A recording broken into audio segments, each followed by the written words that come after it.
सज्जनवृन्द साथै साना नानी भाइ बहिनीहरूमा राधे राधेको न्यानो अभिवादन टक्राउँछु। हाम्रो यस समाजको परिचय। हाम्रो यस समाज 2014 साल अश्विन 12 गते हामी सबै टोलवासी हाम्रो गोमा दिदीको घरमा भेला भई यस भेकमा एउटा समाजको आवश्यक अनुसार हामीले ज्येष्ठ नागरिक सरोकार समाज नामकरण गरी मेरो अध्यक्षतामा एक समिति गठन गरियो। उक्त समितिको बैठकको निर्णय अनुसार 2014 सालको दीपावलीमा देउसी खेल्ने निर्णय गरियो। देउसीबाट उठेको रकमले केही बाजाहरू किनी कीर्तन गर्ने निर्णय गरियो र यस कीर्तनको नाम गरिमा भजन कीर्तन मण्डली भनेर नामकरण गरियो। सो अनुसार हामीले यस टोलको अग्रश्री स्वर्गीय कृष्णबहादुर जर्गाज्यूको बाहुलीबाट 2014 साल मङ्सिर 1 गतेबाट हाम्रो सदस्य वीरबहादुर घिमिरेज्यूको घरबाट कीर्तन कार्यक्रम प्रारम्भ गरियो। आज हामी 8औं वर्षमा प्रवेश गरिसकेका छौँ। हाम्रो यस भजन मण्डलीमा जम्मा 26 घर समावेश छौँ।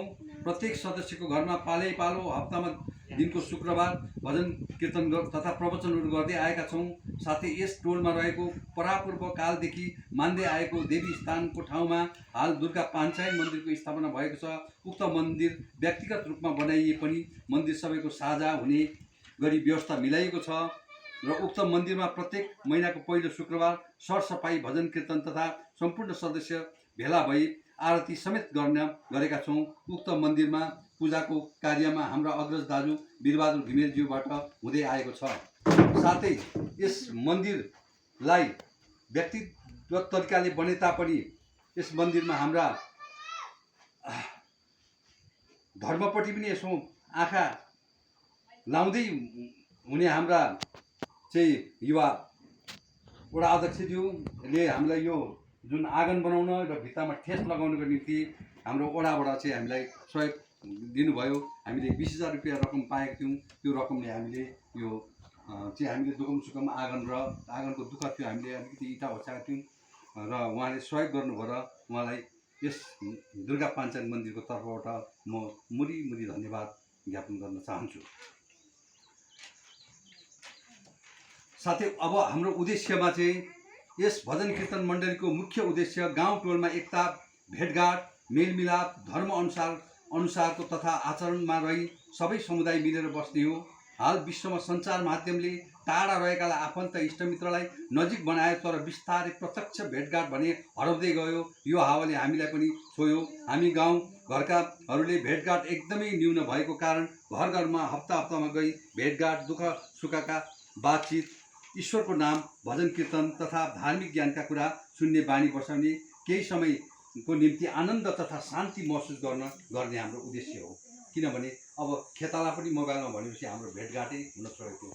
मैले पहिलेदेखि भन्ने गरेको छु, यहाँ हाम्रो गाउँमा अलिकति हाम्रो माननीय व्यक्ति हुनुहुन्थ्यो हाम्रो देवी प्रसाद ओझा।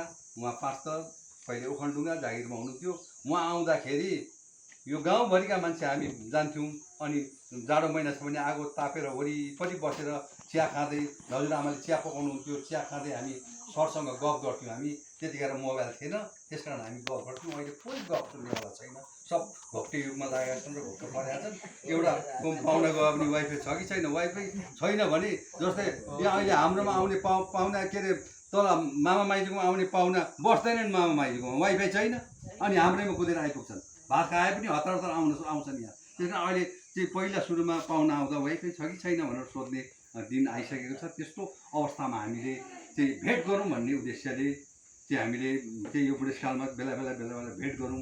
विभिन्न हुन्छ, तैँले काँक्रा रोपिस्, तैँले मकै छरिस्, तैँले के गरिस्, के हुँदैछ, कसो गर्दैछस् भन्ने गफगाफ पनि हुन्छ, भेटघाट पनि गरौँ। हामी एकछिन चाहिँ भजन कीर्तन सुरु हुनुभन्दा अगाडि हामी व्यवहारिक गफ पनि गर्छौँ। व्यवहारिक गफ गरेर अनि सबै भेला भएर चाहिँ हामी कीर्तन सुरु गर्छौँ। त्यसले गर्दा यो भेटघाटको माध्यम बनाएको यहाँ भजन कीर्तन गरेर हरिनाम गर्ने बित्तिकै पाइहाल्ने केही पनि होइन, कसैले कहीँबाट केही झारिदिने पनि होइन। तर यसले हामीलाई ठुलो फाइदा गरेको छ जस्तो चाहिँ मैले महसुस गरेको छु। यो हाम्रो उद्देश्यभित्र नै पर्छ। हाम्रो उद्देश्य स्वच्छ सनातन धर्मको आडमा रही प्रत्येक भक्तजनको घर घरमा गई भजन कीर्तन तथा प्रवचन गर्दै सुन्दै हिँड्नु, धर्मको जगन्नाथ तथा सबै धर्मावलम्बीहरूसँग मेलमिलाप गरी शुद्ध मनले आफ्नो धर्मको रक्षा गर्दै सभ्य समाज बाटोतिर डोराउने मुख्य उद्देश्य हो। हाम्रो देश धेरै जाति धर्म मान्ने व्यक्तिहरू बसोबास गरेका एउटा सुन्दर भूमि हो। नेपालको जनगणना अनुसार हिन्दू धर्म मान्नेको सङ्ख्या बढी भए तापनि सबै किसिमको धर्म मान्ने धर्मावलम्बीहरूसँग मेलमिलाप तथा सद्भाव छ। उदाहरण विभिन्न मठ मन्दिरमा लाग्ने गरेको मेला पुराण यज्ञहरूमा सबै धर्मका अनुयायीहरू एक भई पाठ पारायण गरेको देखिन्छ। सबै शुभ कार्य दुःख कार्य जाति धर्म अनुसारको कार्य गर्दा सबै धर्म जातका भेला भई एक अर्कामा सहयोग गरेको पाइन्छ। हाम्रो माटो सुहाउँदो हाम्रो संस्कृति पुरानो परम्परा मान्ने सबै धर्मावलम्बी जात जातिसँग सम्बन्ध अति नै राम्रो छ। तर पश्चिमा देशबाट पसेको धर्म हाम्रो नेपालको धर्म संस्कृति परम्परासँग पटक्कै मेल नखाने धर्म अनेकौं प्रलोभन देखाई हामी नेपालीहरूलाई झुक्क्याइरहेको छ। यस्ता धर्मबाट हामी सचेत रहनु पर्ने जरुरी छ। हामीलाई यस भजन कीर्तनको कार्यक्रमले अति नै सन्तुष्ट बनाएको छ। साथै विभिन्न ठाउँमा लागेको धार्मिक मेला पुराणमा अघि हाम्रो कोषाध्यक्ष धर्म सरले भनिसक्नु भएको छ। यो कुरा धार्मिक मेला पुराणमा सहभागी भई केही आर्थिक सहयोग पनि गर्दै आएका छौँ। अनि हाम्रो समाजभित्र कसैलाई केही अप्ठ्यारो परेको खण्डमा आर्थिक तथा श्रम सहयोग गर्दै आएका छौँ। र हामीले यसरी नै यो विभिन्न चाहिँ हामीलाई निम्तो आएको ठाउँमा हामी केही रकमहरू पनि दिने गरेका छौँ। त्यसकारण कोही अब त्यस्तै बिमारी परेमा अथवा केही अप्ठ्यारो परेमा हामी अथवा पैसा उठाएर अथवा समाजको प्रकारले हामी गर्ने गरेका छौँ। साथै हामीलाई यस भजन कीर्तनको कार्यक्रमले अति हाम्रो मसिना नानीहरू भजन गाउन मन्त्र पाठ गर्न नृत्य गर्न रुचि राखेको देखिन्छ। प्रत्येक वर्ष अग्रपन्थीमा आई भजन कीर्तनमा समावेश हुने नानीहरूलाई केही उपहार सम्मान गरी प्रोत्साहन गर्ने गरेका छौँ। साथै हाम्रो समूहमा हाम्रो अग्र वृद्ध व्यक्तित्वहरूलाई प्रत्येक साधन सभामा सम्मान गर्ने कार्यक्रम राख्ने गरेका छौँ। हाम्रो कीर्तनको देउसीबाट उठेको रकम सङ्कलन गरी अथवा सदस्यले राख्ने गरेको मासिक खुत्रुके हिसाब गरी धार्मिक भ्रमण गर्ने गरेका छौँ। गत साल हामी चतरामा लाग्ने कुम्भ मेलामा हामी 40 सदस्य 2 दिने धार्मिक भ्रमण गएका थियौँ। आजको हाम्रो साधन सभामा खोटाङको हलेसी धाम भ्रमण बारेमा छलफल गर्नेछौँ र अब हामीले चाहिँ विभिन्न खण्डमा हामीले चाहिँ त्यसरी हामीले चाहिँ मतलब यो छलफल हामीले मिटिङले मात्रै गरेका छैनौँ। मिटिङबाट यो साधन सभामा लगेर गर्ने भनेर आज हामीले यो साधन सभा बोलाइएको पनि हो। अब हाम्रो भावी कार्यक्रममा चाहिँ आजको यस साधन सभामा छलफल गरी खोटाङ हलेसी धामको धार्मिक भ्रमणमा जाने अठोट गर्नेछौँ। आज हामीले चाहिँ यो जुन हाम्रो पहिलो सत्र सकिसकेपछि हामी यही छलफलमा लाग्नेछौँ। यो हाम्रो यो भावी कार्यक्रममा हाम्रो यही नै पर्न आउँछ। भजन कीर्तनलाई अझै गुणस्तर बनाउन हाम्रो सदस्यले चाहना बमोजिमको इच्छुक भक्तजनलाई तालिमको व्यवस्था लागि पहल गर्दै जानेछौँ। अब एउटा कुरो पनि के यसमा थपौँ भने चाहिँ हामीले अहिले सबै कुरो चाहिँ वास्तविक कोहीले मात्रै जन्मै लिएर आएको हुन्छ। त्यसमा थोरै व्यक्तिले मात्रै जन्मै लिएर आएको हुन्छ। नभए सबै मान्छेलाई सबै थोकमा तालिम चाहिन्छ। अहिले एउटा हलो जोत्न पनि तालिमै चाहिन्छ, एउटा मकै छर्न पनि तालिमै चाहिन्छ। कसरी मकै छर्ने उहिलेको हाम्रो हजुरबाउले छरेको तरिकाले अब मकै हुनेवाला छैन। अब तालिम गरेरै त्यो मकै अब अहिले अदुवा केमा डुबाएर रोप्नुपर्छ अरे त्यो पनि तालिमै हो। त्यो तालिममै सिकाइन्छ। त्यस्ता कृषिका तालिमहरू थुप्रै हुन्छन्। त्यस्तै गरी हाम्रो भजन कीर्तन नानीहरूलाई पनि एउटा तालिमको खाँचो परेकोले गर्दा आज हाम्रो सामु हाम्रो वडा अध्यक्ष हुनुहुन्छ। उहाँले अहिले म आफ्नो उयसमा चाहिँ फेसबुकमा हेर्छु अति नै यस्ता किसिमका कार्यक्रमहरू उहाँले अघि बढाउनु भएको छ। यो चाहिँ मलाई खुसी लाग्छ। कहिले के को तालिम कहिले के को तालिम। अनि एउटा यो जुन अहिले हाम्रो नानीहरूको उत्साह र जाँगर देख्दाखेरि अब बोल्ने इच्छा गरिरहेछन्। वक्तृत्व कलाको जुन यो उद्घोषण तालिमको लागि चाहिँ अलिकति व्यवस्था मिलाइदिनु भयो भने हामी यही भवनमा अलिकति केही रकम हामीलाई सहयोग गरिदिनु भयो भने यही भवनमा हामी उद्घोषण तालिम चाहिँ गराएर हामी उद्घोषण गर्ने पनि निकाल्ने थियौँ होला भन्ने चाहिँ मलाई लागेको छ। म यो चाहिँ म वडा अध्यक्षज्यूलाई म यो आग्रह गर्दछु। र साथै अर्को पनि आएको बेलामा अलिकति चाहिँ हाम्रा यस भेगको चाहिँ मुख्य व्यक्ति भएकोले गर्दा हामीले माग्ने ठाउँ पनि त्यही हो। त्यसकारण अलिकति हामीले हाम्रो जुन समाज हाम्रो संस्था भर्खरै जन्मिएको त्यही पनि टप उसमा त्यो दियोमा चाहिँ कहिले 150 कहिले 500 कसैले 1000 कसैले 200 राखेको एकछिनमा बस्नु नि कसैले 200 राखेको चाहिँ पैसा उठाएर अहिले सरले सुनाउनु भयो 27000 28000 पैसा भएको रहेछ। त्यसैले अनि चाहिँ अब त्यो जुन अहिले हामीले 20000 रुपियाँ चाहिँ देउसीबाट उठेको भनौँ हामीले जोइन्ट भएर खेलेका हौँ। प्रगति युवा समाज यही भेगको र ज्येष्ठ नागरिक सरकार समाज दुईटा मिलेर हामीले खेल्दाखेरि हाम्रो 40000 जति भएको थियो। हामीले 20000 रुपियाँ बाँडेका हौँ। 40000 उठेको थियो यो हाम्रो भेगमा मात्रै। त्यसले गर्दा चाहिँ हामीलाई अब आवश्यक चाहिँ के भने चाहिँ अब हाम्रो संस्थासँग धेरै पैसा छैन। धेरै ठुलो टाढो पनि हाम्रो उद्देश्य चाहिँ वृद्धहरूलाई र केही बुढापाकाहरूलाई चाहिँ धार्मिक भ्रमण गरौँ भन्ने मुख्य उद्देश्य हो। त्यसकारण चाहिँ यस्ता कुरो चाहिँ हाम्रो वडामा यस्ता बजेटहरू छ भने हामीलाई अलिकति केही चुडाएर दिनुभयो भने हामी भ्रमण गर्न सक्थ्यौँ भन्ने म यहाँ यसै आजको साधारण सभामा वडा अध्यक्षको यसो कानमा म खुसुक्क भन्न चाहन्छु। र उहाँले पहिले एकचोटि कता पनि पठाउनु भएको छ, मैले सुन्दैछु। कता चाहिँ को जानु पनि भएको छ यस्ता कामको निम्ति। हाम्रो वडाध्यक्षज्यूले चाहिँ मैले भनेकै थिइनँ। उहाँले यो जुन 20000 रुपियाँको सहयोग यहाँ मन्दिरमा दिनुभयो, मलाई खुसी लाग्यो। यो बर्खामा च्याल थियो, यहाँ बिजोग हुन्थ्यो हाम्रो हिँड्न ओर्न, एउटा ढुङ्गा छाप्न पहिले पाएँ। अब यस्तै उहाँले चाहिँ एउटा धार्मिक काममा पनि हात हाल्नु भएकोले गर्दाखेरि हाम्रो यो कुरोलाई मनन गरिदिनुहुन्छ भन्ने पनि आशा राखेको छु। यस समाजले धार्मिक कार्यबाहेक गाउँघरमा केही विकासका कार्य गर्नलाई पनि प्रोत्साहन गरिनेछ। अन्तमा हामीले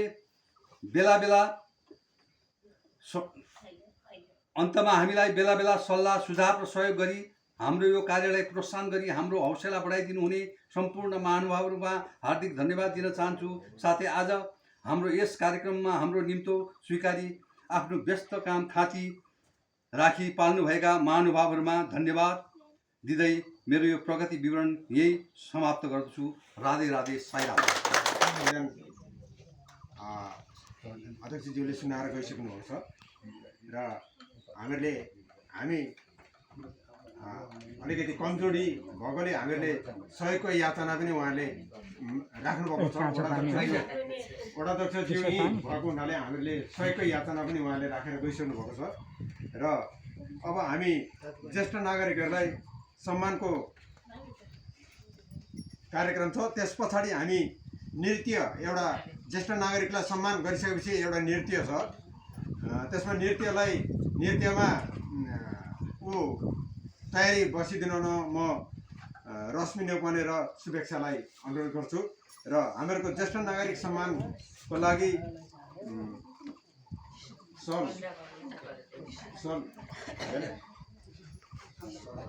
प्रमुख अतिथि वडाध्यक्षज्यू दलमानज्यूलाई हार्दिक अनुरोध गर्दछु।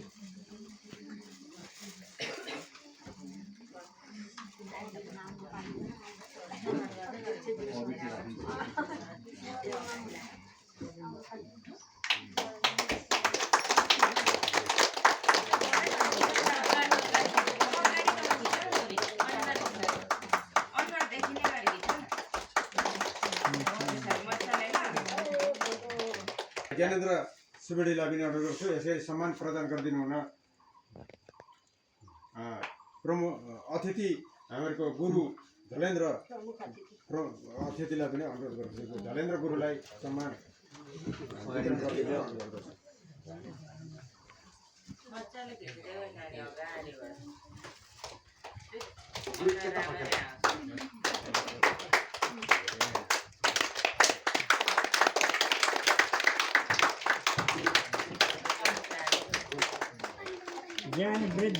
मलाई पनि अगाडि आएर सम्मान ग्रहण गरिदिनु हुन अनुरोध गर्दछु।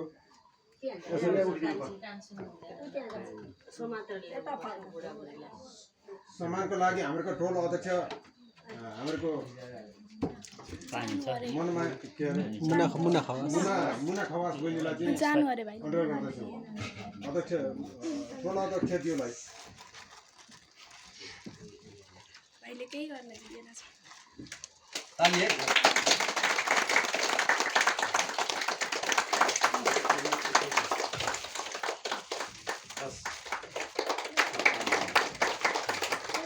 सम्मान लिएर अगाडि आइदिनु अनुरोध गर्छु र सम्मानको गरिदिनु हुन हाम्रा प्रमुख अतिथि दलमान वडा अध्यक्षज्यू दलमानज्यूलाई हार्दिक अनुरोध गर्दछु।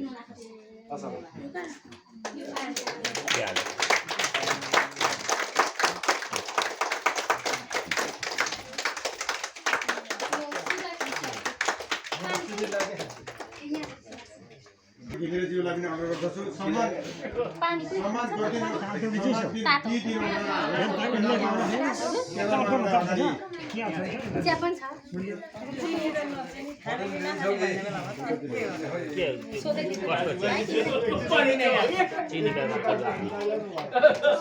एक दिन दाजु हो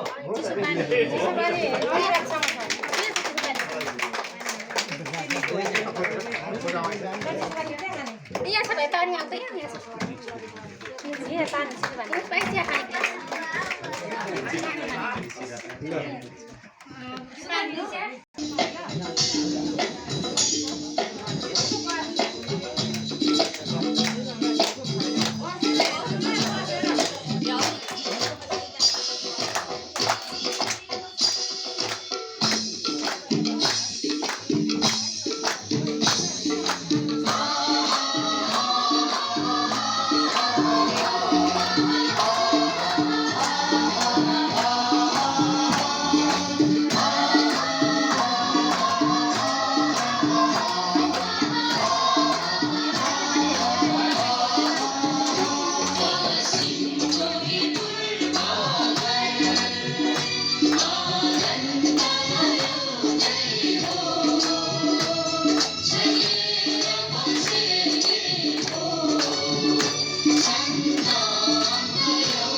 सुनाउँछु।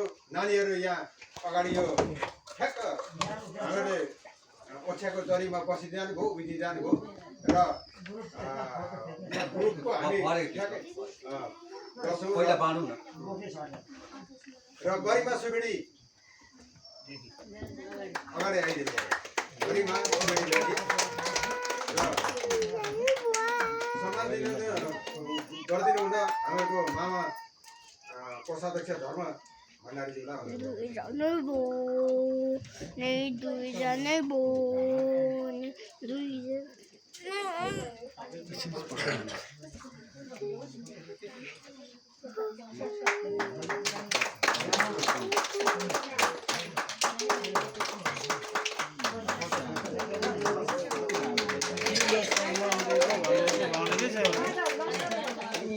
हामीहरूको नातिनी छ कि छैन आज हामीहरूको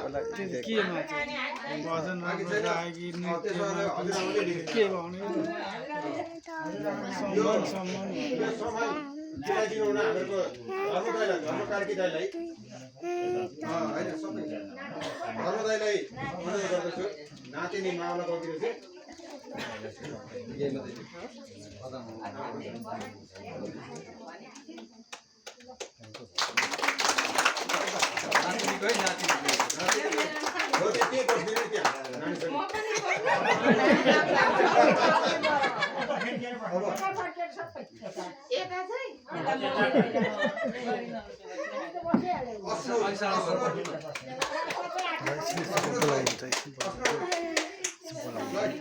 हामीहरूको मामा केदार श्रेष्ठलाई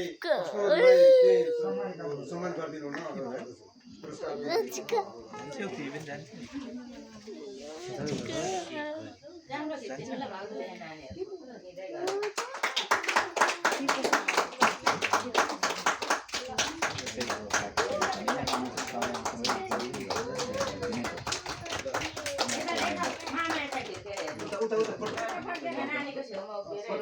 कता खिच्दैछ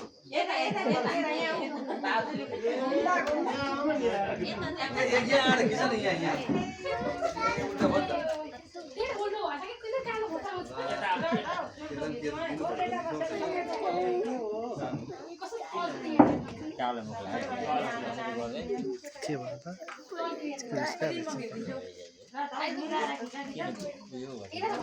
धन्यवाद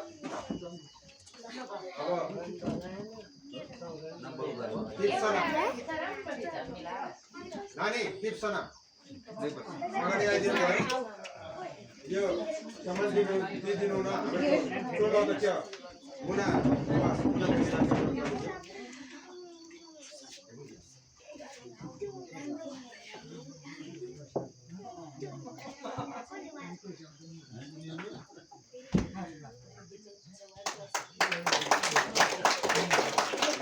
त्यस पछाडि हामीहरूको रेउका नेउपाने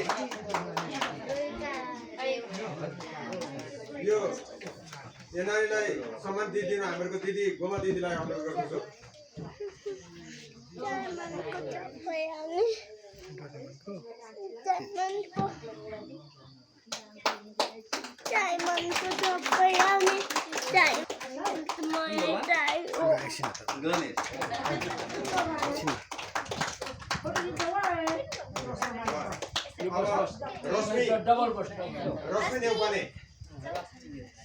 रश्मि नेपालीलाई हामीहरूको सम्मान दिनुलाई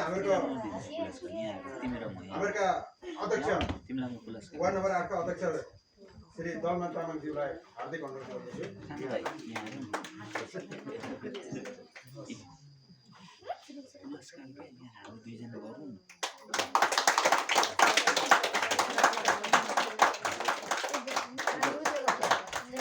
ल त्यस पछाडि विनिसा नेपालीलाई पनि अगाडि बोलाउँदछु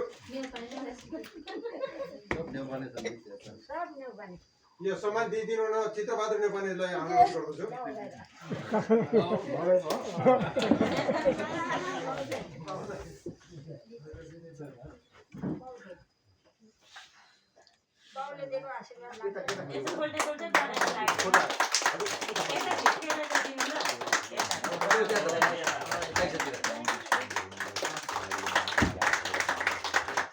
त्यस पछाडि स्नेहा नेपालीलाई अनुरोध गर्दछु र यो सम्मान दिइदिनु न वीरबहादुर घिमिरे दाइलाई अनुरोध गर्दछु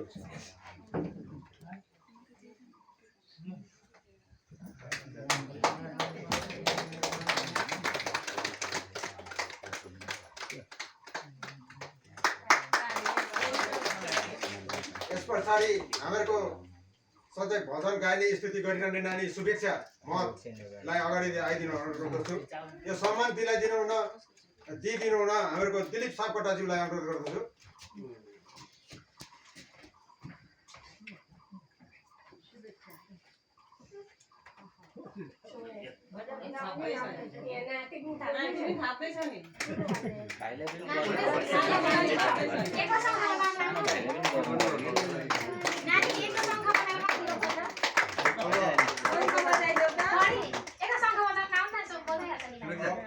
अब यो पछाडि हामीहरूको फोटो खिचिरहने बहिनी आयुषालाई पनि सम्मान दिइदिनु न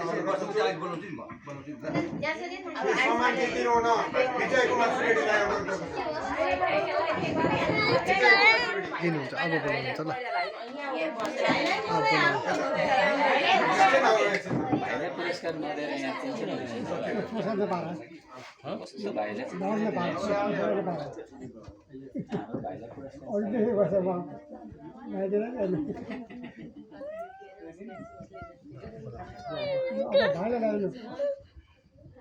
यस्तो नभएर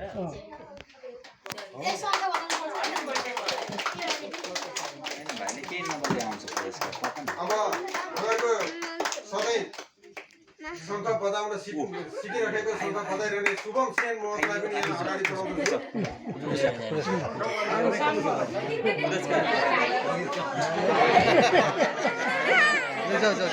कोही हाँस्दैन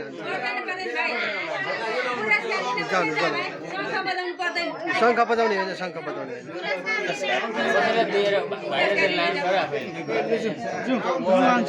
म लान्छु ल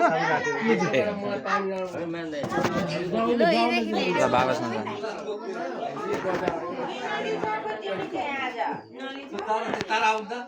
ताराबाईले अनुरोध गर्दछु। अब उपायको खान्छ त भाइले अनि रुनु हुँदैन है अब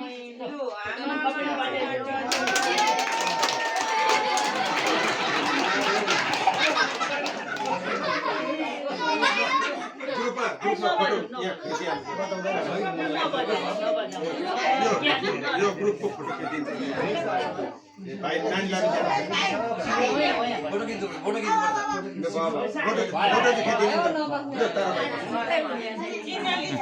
अब हामीहरूको अन्त्यमा आइसकेको छ र अतिथिगण लाई पनि हामीले धेरै बेर राखिसक्यौँ यहाँ र केही क्षण प्रतीक्षा गरिदिनु। हामीहरूको प्रसाद पनि पाक्दैछ र अब हामी मन्तव्यमा जाँदैछौँ। यो मन्तव्य गरिदिनु हुन, आफ्नो मनसाय आफ्नो मन्तव्य राखिदिनु हुन हामीहरूको अनुराग भजन कीर्तन मण्डलीका अध्यक्ष हाम्रो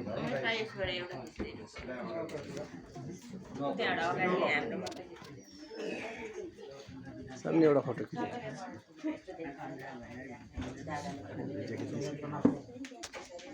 गुरु देव मनुष्य गुरु साक्षात् परम ब्रह्म तस्मै श्री गुरुवे नमः तस्मै श्री हामी सर्वप्रथम उहाँहरूप्रति धेरै आभारी छौँ किनभने हामीले पनि यो नवप्रतिभा भजन मण्डली उहाँकै प्रेरणाबाट सुरु गरेको भने लगभग सँगसँगै यस्तो नीति हेर्दै जाँदा झन् सँगसँगै यस्तो हुन्छ हामीले अलिक पनि उपस्थित भएर होला त्यति साह्रो उदाहरण सब्जी भुट्न लगाएको कस्तो हुनु गाई सानो ठाउँको पनि सक्यो 8 वर्ष 7 वर्षको कि 7 वर्षको पनि सक्यो।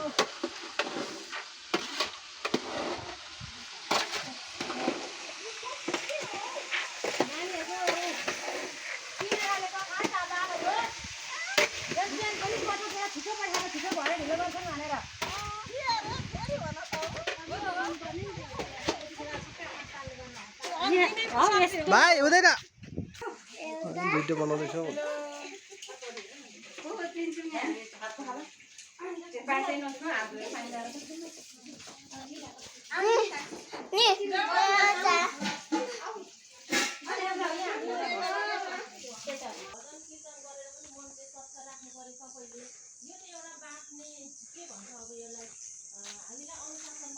यो भजन कीर्तन गरेर चाहिँ अब एकै ठाउँ भेला हुने भलाकुसारी हुने अब के लगायो बाली के लगायो के कसो छ भनेर भलाकुसारी गर्ने पनि भयो, एउटा भगवानले सम्झिने माध्यम पनि भयो र हामीले जस्तो जसरी गरेर भए पनि भगवान चाहिँ मान्नै पर्छ। अब हामी नास्तिक होइन, अब यहाँ क्रिस्चियनहरू हुनुहुन्छ कति होइन, उहाँहरूले भगवान मान्नुहुन्न, तर हामी चाहिँ अब देवता मान्छौँ भगवान मान्छौँ। अब यसरी नै हाम्रो चाहिँ अब नेपालको संस्कृति संस्कार चाहिँ चल्दै आएको छ र हामीले चाहिँ यो यस्तो हाम्रो संस्कृति संस्कार चाहिँ हाम्रो बच्चाहरूलाई पनि सिकाउँदै जानुपर्छ र हामीले पनि सिक्दै जानुपर्छ हाम्रो अग्रजहरूबाट। र पूजा जस्तै अब पूजा नगरौँ पूजा गर्दैनौँ भनेर पनि हामी मन मान्दैन। कुनै दिन हामीले व्रत लियौँ भने र मन्दिरमा गएर पूजा गऱ्यौँ भने त्यो दिनभरि हाम्रो मन शान्ति हुन्छ र आनन्द आउँछ। हामी जहाँ भेट्दा पनि मन्दिर गुम्बा जे भेट्छौँ हामी चाहिँ त्यहाँ नमस्ते गर्छौँ, भगवानलाई सम्झिन्छौँ र यही हाम्रो धर्म हो। र यो जाति धर्म अब यो जातको त यो जातको ऊ जातको त यो धर्मको ऊ धर्मको भनेर हामी कसैले पनि नभनौँ। हिन्दू धर्म पनि धर्मै हो, बौद्ध धर्म पनि धर्मै हो र हामी सबैले चाहिँ यो धर्मको सम्मान गरौँ, सत्कार गरौँ र यसलाई चाहिँ जगाउँदै लैजाउँ, जोगाएर लैजाउँ यसलाई। र यो टोलमा चाहिँ यो साधारण सभामा चाहिँ मलाई पनि उपस्थित गराएर मेरो 2 शब्द राख्ने मौका दिनुभएकोमा यहाँहरूलाई धन्यवाद दिँदै म बिदा हुन चाहन्छु। हस्, राधे राधे।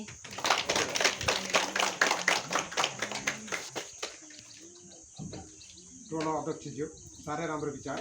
हामी सनातनी, हामी सम्पूर्ण धर्म मान्ने सनातनी हौँ र सनातनीभित्र हामी सबै पर्छौँ र हामीहरूको धर्म रक्षा गर्दै जानुपर्छ। हामीहरूले पिता पुर्खाले आर्जेको, हामीहरूले पिता पुर्खाले गरिरहेको कुराहरूलाई हामीहरूले अनुसरण गर्दै जाने हो र हामीहरूको अब मन्तव्यकै क्रममा अब हामीहरूका विशेष अतिथि हामीहरूका गुरु झलेन्द्र गुरुगाईलाई चाहिँ आफ्नो मन्तव्य राखिदिनु र अनुरोध गर्छु। यस तथा गरिमा भजन कीर्तन मण्डलीका हाम्रा अध्यक्षज्यू, यसै गरी आजको यस कार्यक्रममा मुख्य अतिथिका रूपमा आसन ग्रहण गर्नुभएका हाम्रा यस वडाका अध्यक्ष दलमान तामाङज्यू, यसै गरी यस कार्यक्रममा उपस्थित हुनुभएका मेरा भक्तिमय माता, ज्ञानमय पिता, यसै गरी मेरा साना साना भाइ बहिना, मेरा मान्य गुरुप्रति म सर्वप्रथम मेरो अभिवादन छ, राधे राधेको स्वीकार गर्नुहोस्। आज हामीलाई पनि हजुरहरूले निमन्त्रणा गर्नुभएको छ। हामी पनि हुन त यही वडा नम्बर 8 पल्लो गाउँ तेलिकानी टोलको हौँ हामी र आज हामीले पनि उहाँहरूको निमन्त्रणालाई स्वीकार गरेर यहाँ आएर हजुरहरूको दर्शन गर्न हामीलाई पनि आज मौका मिलेको छ। किन सबै कुरो बारम्बार हामीले पाउन सकिन्छ, यो सत्सङ्गत गर्न पाउनेदैन। सबैभन्दा ठुलो भनेको हाम्रो मौका सत्सङ्ग हो। त्यस कारणले गर्दा सत्सङ्ग भनिन्छ। सत् भनेको आफूभन्दा ज्ञानी विद्वानसँग भेट भएर उहाँहरूको दर्शन गर्नु, उहाँहरूकोले बोलेका अमृतमय ती वचनलाई श्रवण गर्न नै सत्सङ्ग भनिन्छ। किनभने हाम्रो यो मन छ नि, यो मनलाई सफा गर्ने, स्वच्छ गर्ने भनेको सत्सङ्गतका बाणी हुन्। यी बाणीद्वारा नै हाम्रो भित्रको यो मन चाहिँ पवित्र भएर जान्छ। जसरी हामी बाहिर नुहाउँछौँ नि पानीद्वारा, यो बाहिर त हाम्रो पवित्र हुन्छ, बाहिर त हाम्रो सफा हुन्छ, तर हाम्रो भित्र पवित्र हुँदैन। जबसम्म हामीले यसै गरी हाम्रा विद्वान महापुरुषसँग बसेर उहाँहरूका मुखबाट निक्लेका अमृतमय जो बाणी छन् नि, जब ती बाणी वचनलाई सुनिन्छ नि, तिनै उहाँहरूका बाणी वचन रूपी अमृत रूपी शब्दले नै हाम्रो भित्रको मनलाई पवित्र पार्छ। त्यसकारणले हाम्रो मन पवित्र पार्नेवाला भनेको हाम्रो सत्सङ्ग। त्यस कारणले गर्दा हामीले जसरी हुन्छ हामीले एक भएर जुटेर नफुटेकन सबैजना जुटेर, यसै गरी होइन हप्तामा 1 दिन हुन्छ कि 15 दिनमा 1 दिन हुन्छ कि महिनामा 1 दिन हुन्छ, सबैजनाले भेटेर आफ्ना जीवनका राम्रा नराम्रा भावनाहरूलाई साटासाट गर्ने नै यो हाम्रो सत्सङ्ग हो। र त्यस कारणले गर्दाखेरि हामी पनि आज परबाट आएका छौँ।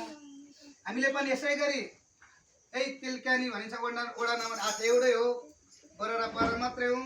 किनभने भगवान्ले के भन्नुहुन्छ गीता भने, मेरो भक्त जहीँ टाढा होस्, धेरै टाढा होस्, तर उसको मन चाहिँ ममा होस् है।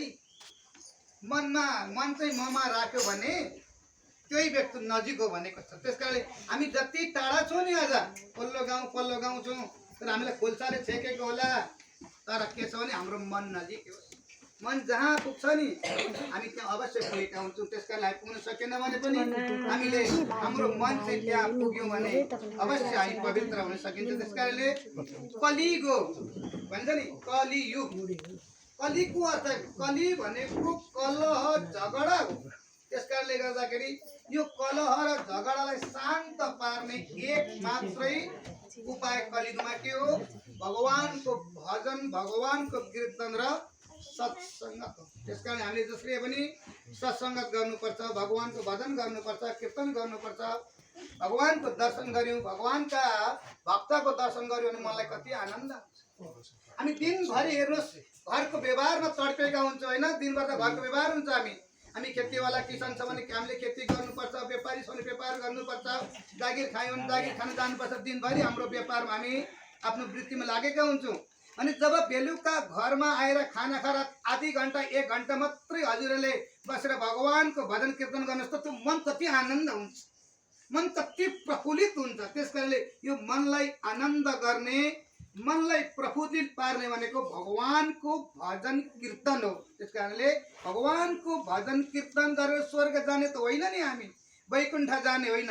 यदि भगवानको भजन कीर्तन गर्दाखेरि हामी स्वर्ग जान्थ्यौँ, श्री वैकुण्ठ जान्थ्यौँ भने त हामी केही नखाइकन केही नगरिकन 24 घन्टा भगवानको नाम कीर्तन त जप्थ्यौँ होला, भगवानको भजन त गर्थ्यौँ होला। तर होइन, किन भगवानको भजन कीर्तन भनेको हाम्रा जीवनका जति प्रकारकै दुर्गुणहरू छन्, यी नराम्रा तापहरू छन्, यी तापहरूलाई निवृत्ति गर्ने एउटा भक्ति मार्गको चाहिँ साधना भनेको भगवानको भजन कीर्तन हो, भगवानको सत्सङ्गत हो। त्यस कारणले गर्दा हामीले जस्ताको सङ्गत गर्यौँ नि हामी त्यस्तै हुन्छ है। त्यसले केवल आध्यात्मिक चिन्तन गर्नुपर्छ। आध्यात्मिक चिन्तनले के सिकाउँछ भने समता सिकाउँछ कि सबैमा बराबर व्यवहार गर्नुपर्छ है, छुट्याउनु हुँदैन। एउटा माथिल्ला घरको बुवा हुनुहुन्छ, तल्ला घरको आमा हुनुहुन्छ, माथिल्ला घरको भनौँ, यी सबैमाथि बराबर व्यवहार गर्ने, सबैमा मित्रता गर्ने, सानो ठुलो कसैलाई नदेखाउने। किन शास्त्रले जात छुट्याएको छैन। अघि उहाँले भन्नुभयो, आन्टीले मलाई खुसी लाग्यो, किन शास्त्रले जात छुट्याएको छैन। भगवानले जात छुट्याउँदैन कहिले पनि। भगवानले के भनेको छ भने संसारमा हामी सबै एउटै मानव हो है। त्यसकारणले गर्दाखेरि जात तलमाथि कोही पनि छैन भनेर भगवानले पनि भनेको छ। यदि भगवानले जात छुट्याउँछ भने भगवानले राम अवतार लिनुभयो, राम अवतार लिएका बेला भगवानले सबरीका घरमा गएर जुठो गएर खाइदिनु भयो त किन हान्नुभयो। सबरी को हुनुहुन्थ्यो, सबरी कुनै ब्राह्मण क्षत्रियकी छोरी हुनुहुन्थ्यो। अहिले हामी जात छुट्याउँछौँ नि, त अमुक जाति फलानु जाति ढेसको जाति भनिन्छ नि, ती सबरी भनेको चाहिँ एउटी बिचरा सार्कीकी छोरी, सार्की भन्छ नि, सार्कीकी छोरी थियो। आज भगवानले स्वयं गएर सार्कीकी छोरी सबरीका घरमा गएर प्रभुले जुठो गएर खानुभयो। भगवानले जात छुट्याएको त छैन। आज भगवान श्रीकृष्णले अवतार लिनुभयो, त्यतिखेर र गुरुले भनेका आसन वचनहरू हामी पालन गर्छौँ र एकापसमा सहयोग पनि आदान प्रदान गर्छौँ। र हामीहरूको अध्यक्षज्यूको अब पालो आइसकेको छ। हामी एउटा भजन गाउँछौँ। हामीहरूको भजन गाइदिनु हुन हामीहरूका दिलीप सापकोटाज्यू र साथ दिनु हुन हरिमाया सापकोटालाई अनुरोध गर्दछु। र एउटा भजन गाउँ, त्यहाँदेखि पछाडि हामीहरूको प्रमुख अतिथिको हामीहरूलाई आउँछ, मण्डली आउँछ र हामी एउटा भजन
बहिनी बुन्दी र ज्वाइँ दिलीप शर्मा र ज्वाइँलाई पनि राधे राधे।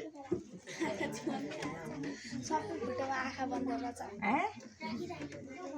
र हाम्रो साथै आइपुग्नु भएको छ र गणेन्द्र ओझा र उहाँलाई आफ्नो केही मन्तव्य राखिदिनु हुन र आसन ग्रहण अब गराउनु पर्ने र आसन ग्रहण गरिदिनु हुँदै आफ्नो 2 शब्द मन्तव्य राखिदिनु हुन र त्यस पछाडि हाम्रो अध्यक्षज्यूको हामीलाई आउँछ मन्तव्य त्यहाँदेखि पछाडि प्रस्तुत गरिदिनु हुन हाम्रो 2 शब्द राखिदिनु हुन हाम्रो समुदायलाई गणेन्द्र ओझाज्यूलाई चाहिँ अनुरोध गर्दछु।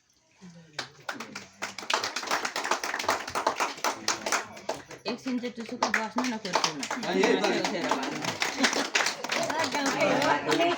आसन ग्रहण धन्यवाद यस आजका सभाका अध्यक्ष तथा यस गरिमा भजन तथा गरिमा भजन मण्डली र ज्येष्ठ नागरिक समाजका अध्यक्षज्यू प्रमुख अतिथि वडाध्यक्षज्यू त्यसै गरी विशिष्ट अतिथि हाम्रा धलेन्द्र गुरु त्यो उपस्थित धर्मानुरागी महानुभावहरू सज्जनवृन्द, एउटा परिस्थिति एउटा विशेष अवस्थामा सुरु भएको हाम्रो यस गरिमा भजन मण्डली र ज्येष्ठ नागरिक सरोकार समाज जुन एउटा कल्पना गरेर सुरुवात गरिएको थियो र त्यो अहिलेसम्म सक्रिय रूपमा सञ्चालन भइराखेको र यो सबै सञ्चालन गर्नका लागि विशेष भूमिका निर्वाह गर्नुहुने समाजका अध्यक्ष ज्येष्ठ नागरिक समाजका अध्यक्ष अरुण दाईलाई विशेष धन्यवाद। साथै सँगै उहाँसँगै कार्य समितिमा रहेर यसलाई अहिलेसम्म तदारुकताका साथ सक्रियताका साथ ल्याउनु हुने सम्पूर्ण समितिका महानुभावहरू अग्रजहरूलाई विशेष धन्यवाद। र मैले योभन्दा अगाडि पनि बेला बेला एउटा कुरो उठाउने गरेको थिएँ, यो हामीले जुन कल्पना गरेर एउटा समाज सुधारको लक्ष्य हुनुपर्छ भन्ने कुरो मैले बारम्बार मैले आउँदाखेरि मैले बोल्दाखेरि त्यही कुरो उठाउने गरेका थिएँ। यो कुराले गर्दाखेरि यो एउटा खालि एउटा भेला हुने अथवा उ गर्ने मात्रै माध्यम नभएर चाहिँ यसले एउटा समाज सुधारको एउटा चाहिँ पाटोसँगै यससँग गाँसिएको हुन्छ।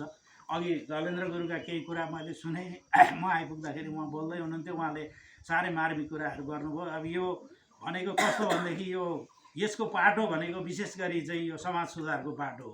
यो धर्मको पाटो भनेको विशेष गरी मान्छेलाई चाहिँ यो नराम्रो कर्ममा नलाग राम्रो कर्ममा लाग भन्ने एउटा पाटो हो। त्यो अघि उहाँले पनि आफ्नो तर्फबाट व्यक्त गर्नुभयो र त्यसमा मैले अस्ति एउटा कार्यक्रममा यहाँ भनेको थिएँ अरुण दाईलाई, यो तपाईँहरू एक किसिमको सफल हुनुभयो। यो अहिलेसम्म जुन रूपमा आइरहेको छ यसलाई क्रमिक रूपमा कुनै पनि कुरा एक्कासी, कुनै पनि संसार कुनै पनि कुरा एक्कासी परिवर्तन हुँदैन। यो नियम हो, विज्ञानको नियम हो अथवा समाज सुधारको अथवा कुनै पनि कुराको नियम हो। एक्कासी कुनै पनि कुरा हुँदैन। अब हामीलाई त धेरै कुराहरू आजको भोलि चाहिएको हुन्छ, तर त्यस्तो हुँदैन। एउटा नानी जन्मिएर बच्चा जन्मिएर ठुलो हुनका लागि पनि सानो नानी हुँदाखेरि सबैलाई इच्छा हुन्छ भत्तै ठुलो भइदिएदेखि स्याहार सुसार गर्नुपर्ने थिएन, भोलिदेखि रुङ्नुपर्ने कुर्नुपर्ने थिएन, गर्नुपर्ने थिएन भनेर। तर हुँदैन, त्यो प्रकृतिको नियम हो अथवा त्यो एउटा नियम हो। त्यसले गर्दाखेरि यो समाज सुधार हुनका लागि अथवा यसले सकारात्मक परिणाम ल्याउनको लागि पनि एउटा निश्चित समय लाग्छ र त्यही क्रममा आजसम्म आइपुग्दाखेरि यसलाई क्रमिक रूपमा सुधार हुँदै गएकै देखिएको छ। अब त्यसले गर्दाखेरि अहिलेसम्मको यो जे गर्नका लागि जसरी सुरु गरिएको थियो यो हुन्छ कि हुँदैन होला पहिला पनि एकखेप गरेर छोडिएको थियो भन्ने कुरा मैले सुरुमा अरुणदाईसँग गरेका पनि थिएँ। तर अहिलेसम्म सक्रियताका साथ भइरहेको छ र यसले एउटा सकारात्मक पाटोतिर अगाडि बढिरहेको छ। त्यसका लागि यो सराहनीय कुरो छँदैछ। तर एउटा कुरो के मलाई आज म यहाँहरू समक्ष के राख्छु भनेदेखि यो एउटा कुरो गर्न अब के बाँकी देखेँ मैले भनेदेखि उमेर अनुसारको बिहेभ गर्नुपर्छ। त्यो चाहिँ अब ककलले गर्नुपर्छ ममा भन्नु होला, तर उमेर अनुसारको बिहेभ गर्नुपर्छ। त्यो चाहिँ अलिकति कता कता चुकेको देखिँदैछ। जुनसुकै कुरो पनि एउटा उमेर अनुसारको हुन्छ। सानो केटाकेटीले खेलेन उफ्रिएन नाचेन भनेदेखि त्यसलाई डाक्टरले पनि राम्रो भन्दैन, तर एउटा बुढो मान्छे त्यसै गरी उफ्रेर नाचेर खेलो भनेदेखि बौला हुन्छ। त्यो उमेर अनुसारको ऊ भएन। र हाम्रो कहिलेकाहीँ त्यो खड्किने कुरो मैले देखेको र सुनेको चाहिँ अब त्यो सबैले ममा भन्नु होला, अब कसले के गर्नुपर्छ मैले सबैलाई भने त होइन, तर जसलाई पर्छ त्यसले चाहिँ ममा भन्नु होला। यो बिहेभ चाहिँ एउटा बानी व्यवहार चाहिँ उमेर अनुसारको गर्नुपर्छ र उमेरभन्दा बाहिरको बानी व्यवहार गरियो भनेदेखि चाहिँ त्यो अलिकति राम्रो देखिँदैन। अहिले हामीलाई केही मन्तव्य राखेर उहाँ जानुभयो र हामीहरूको अब यो मन्तव्यको क्रम अन्तिम मध्यममा आइपुगेको छ र हामीहरूको अब प्रमुख अतिथि यस वडाका वडाध्यक्ष श्री दलमान तामाङज्यूलाई आफ्नो मन्तव्य राखिदिन अनुरोध गर्दछौँ र हामीहरूले राखेका कुराहरू, हामीहरूले अध्यक्षले वाचन गरेका कुराहरू, अध्यक्षले योजनामा राखेका कुराहरू पनि केही वडाबाट परिपूर्ति हुन्छन् र हामीहरू त्यो आशामा छौँ भन्दै उहाँलाई आफ्नो मन्तव्य राखिदिनु अनुरोध गर्दछौँ।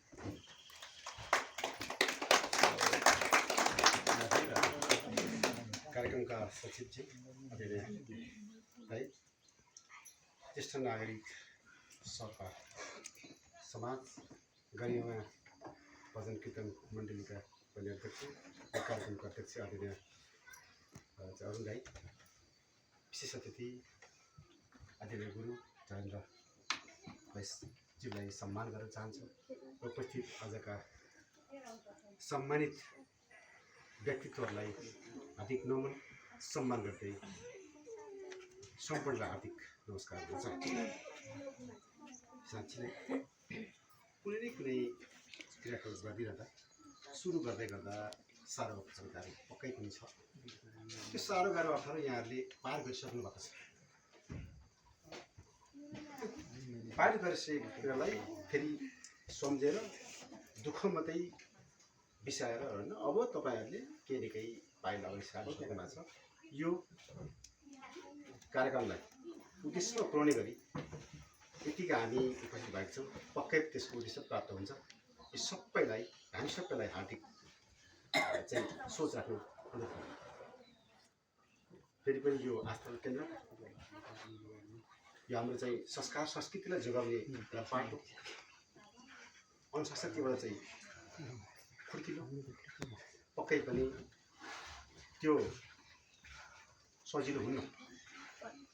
म आफूलाई पनि त्यो सजिलो बाटो हिँड्नु र अप्ठ्यारो बाटो हिँड्नु गाह्रो हुन्छ। त्यसकारणले म चाहन्छु सजिलो बाटो, तर काहीँ न काहीँ हामीले चाहिँ उद्देश्य प्राप्त गर्नको लागि साह्रो अप्ठ्यारो